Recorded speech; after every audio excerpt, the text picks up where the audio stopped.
For this Ohio Farm Bureau podcast, we're with the Ohio Soybean Association and Ohio Soybean Council at their hometown tour in Pickaway County. This is the first in a series. We'll talk about the one coming up a little bit later on this month in a second. Brandon Kern joins me. He heads up the policy front for the Ohio Soybean Association. We covered a little bit of policy here. Had some very special guests at this very first hometown tour style. Yeah, we were fortunate to have Congressman Dave Taylor and our newly appointed state executive director of the Farm Service Agency here in Ohio, Don Jones, of course, a former state legislator who we know really well. It's kind of weird to see him in a new role, but he's doing a great job. Yeah, and there's a lot to cover on policy front, and you guys really highlighted what was important to agriculture in the One Big Beautiful Bill. And of course, Director Jones has his work cut out for him with some new programs with the disaster we saw in this part of the state and really most of southern Ohio in 2024. Yeah, it was great for him to kind of give farmers, particularly in this part of the state, an update. You know, we struggled with drought last year in this part of the state. We struggled with the remnants of a hurricane coming through after we had drought conditions, which caused a lot of crop damage. And so that disaster assistance has been really important. It's been something we've been advocating for at Ohio Soybean Association. Congress came through, and now the important part of administering that program and getting it out the door is taking place. And it was great for farmers to hear from him on what they need to be doing, steps they need to be taking. So it was really valuable.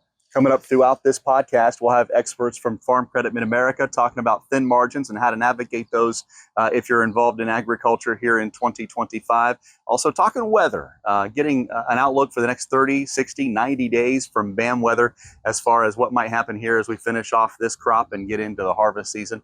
There is another stop coming up later on this month on August 24th, I believe. August 28th. That's what I said. August 28th. It's going to be a little bit different. It's going to be in the northern part of the state, but some really important updates for soybean farmers there later on this month as well. Yeah, so we're going to hold it at the ongoing construction site of the Louis Dreyfus soybean processing facility in Upper Sandusky and Wyandotte County. It's, I think, a really exciting development for soybean farmers in the state of Ohio. As you know, the more we can add the value-added processing component closer to farmers, the better their margins are, the better basis becomes for farmers in Ohio. And we've talked about since that plant was announced, when that's done with the existing partners we have here in the state, we'll have the ability to crush upwards of 85% of our entire crop here in Ohio. And so I think there's a lot of interest around that. But we're gonna have a lot of great content in addition to getting an update on the progress for that facility. We're gonna talk biofuels. It's probably our main component with the policy front. So we're going to bring in a gentleman, the chief economist from the American Soybean Association, Scott Geralt, is going to join me to talk about progress on biofuels and what the biofuels market are looking like for soybean feedstocks. We'll have key market updates as well, like we did here. Some folks at Louis Dreyfus are going to provide market outlook for our farmers as well. So I think we got another really, really strong agenda for August 28th in Wyandotte County. August 28th. I don't want to give too much away, but there is an opportunity there, even though it's a construction site still going on, to really get, I'll say, a bird's eye view of what's happening there at Louis Dreyfus and see all the construction and all the great, exciting things taking place in that part of the state for soybean farmers across Ohio. Brandon Kern with the Ohio Soybean Council and Ohio Soybean Association. If you want to find out more, if you just Google Ohio Soybean Hometown Tour, you're going to see a place where you can register for that event coming up here on August 28th. I can't believe he got the date wrong a little bit earlier in the podcast, but we straightened him out. Thanks for joining us. Always a pleasure, Ty, always. At Ag Credit, we've been proudly providing support and financing for agriculture in rural Ohio for generations. As a local farmer-owned cooperative, we value our members and work to supply the best service possible while offering competitive products and solutions. Solutions that support the next generation getting started, ones that help operations grow, and others to aid with transitions. To apply online or find the location nearest you, visit us at agcredit.net. Ag Credit, committed to agriculture, committed to you. No matter what generation farmer you are, the next one is always the most important. The Ohio Soybean Council is focused on the future of your operation. It's not just a checkoff contribution. It's an investment you can count on for your farm, your bottom line, and your future. Ohio Soybean Council.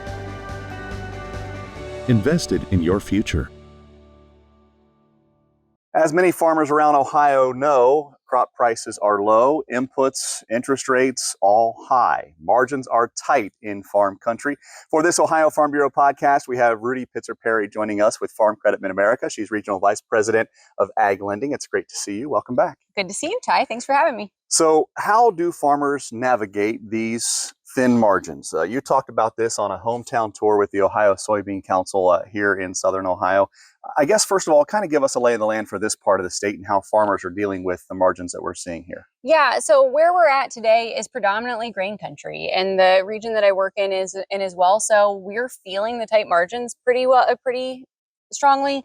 And so we're having a lot of these conversations with our producers on how can they manage through that and what decisions can they make that better set them up for success in the long run. I guess it seems obvious, but how many farmers don't know their break-evens and haven't really looked at their numbers to find out where they are? You'd probably be shocked at how many. I probably have more people that don't know their break-evens than do.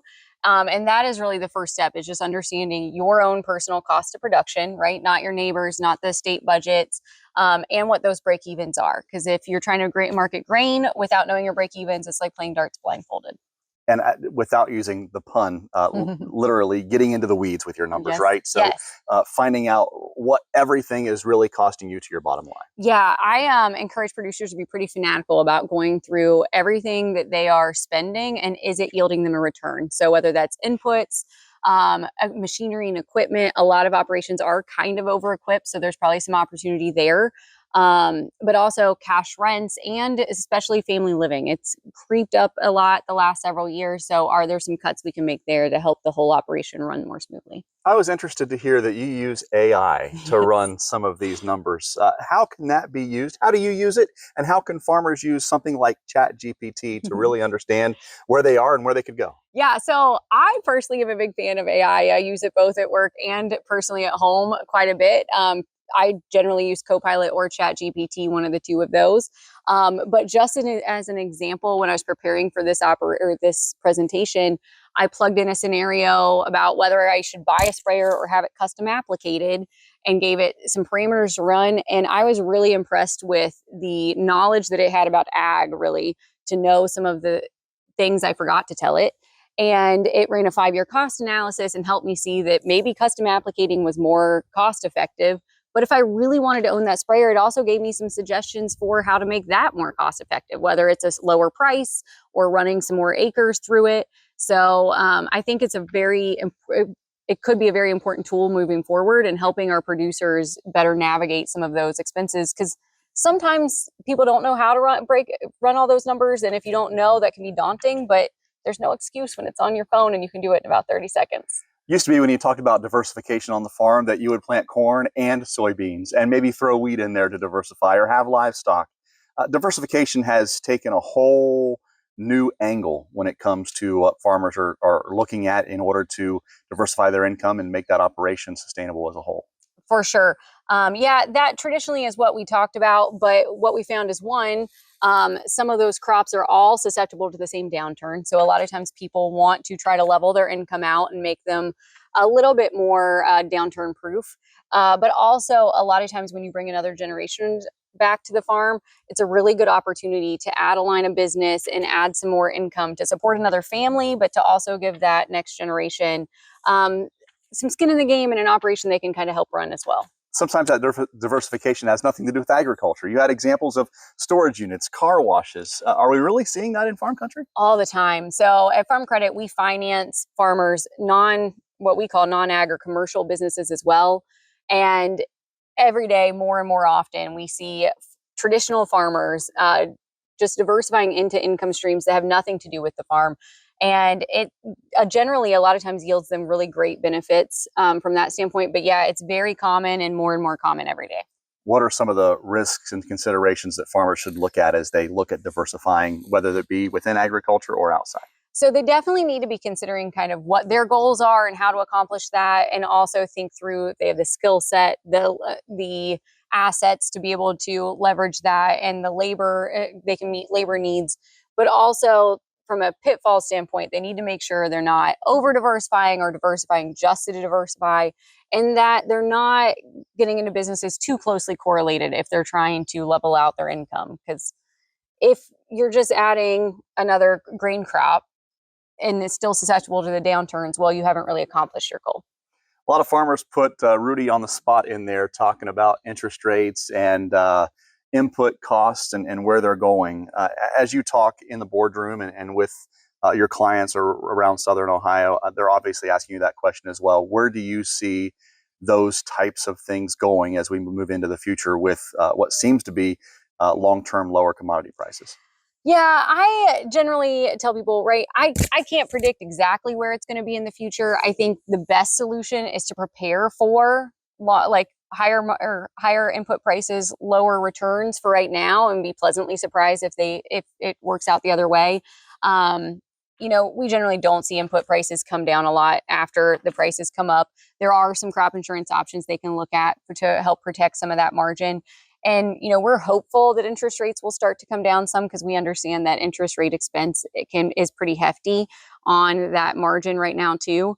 But in the political environment, it's kind of hard to predict. So we just have to work with what we have now, kind of plan for the worst and hope for the best. The one saving grace as we're here in Pickaway County is that, the crops behind me, corn and soybeans, look pretty good this year, especially compared to last year's drought. So higher yields could help offset some of those margins that we're seeing across farm country here in Ohio and really across the country.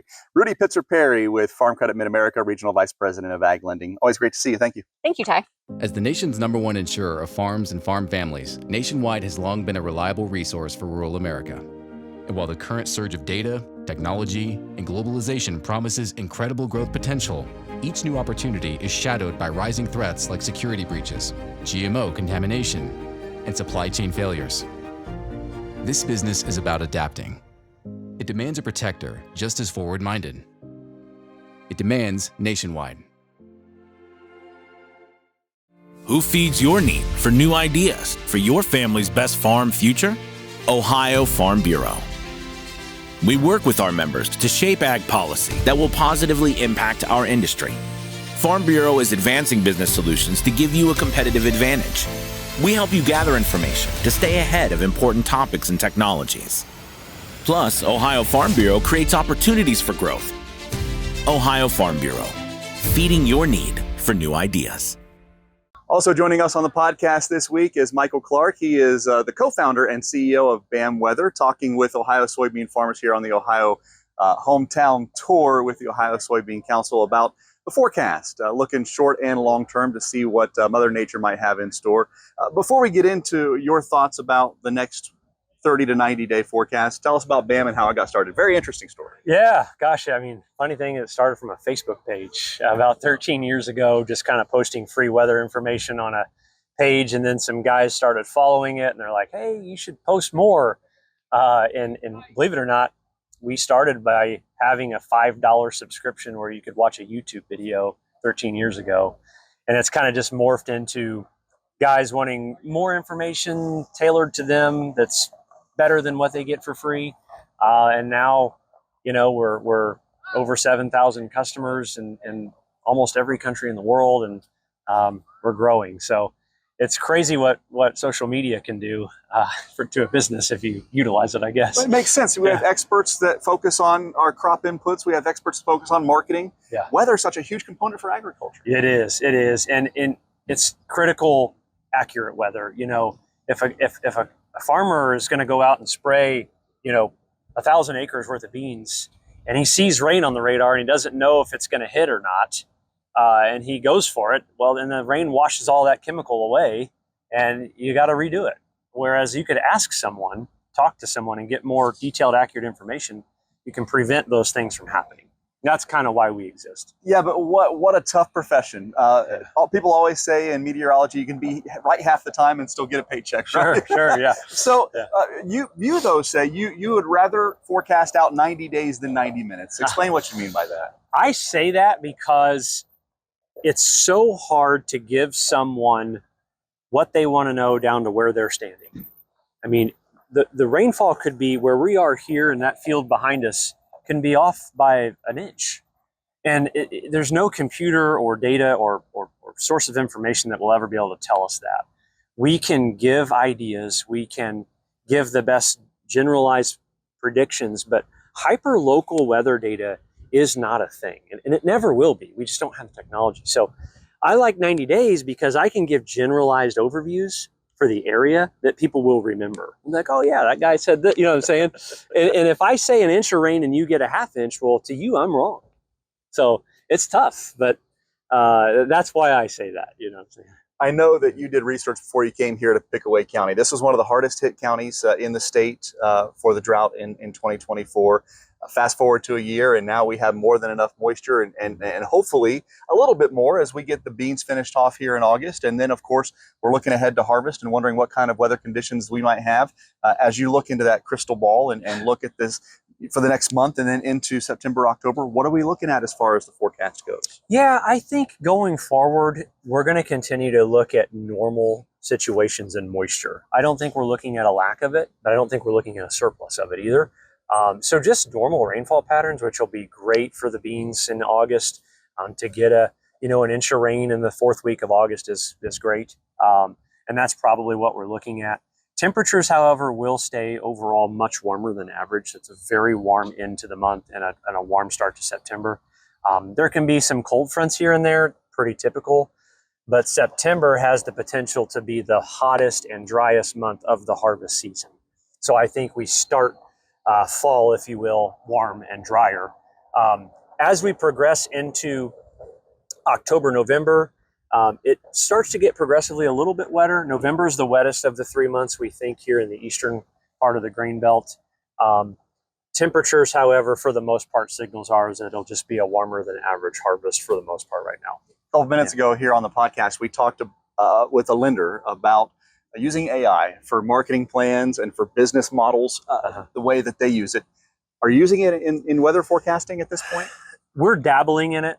I just have I'm a big believer in the human element of my profession. I'm not saying AI can't help it, and there are some things I think that it can do. We're dabbling in it. We'll talk more about that as we learn more about it. So. Michael Clark is the co-founder and CEO of BAM Weather, based out of Indiana. Thanks for joining us here in the Buckeye State and here on the podcast. Appreciate your time. Thanks for having me. Find previous podcasts at ohiofarmbureau.org and search podcasts.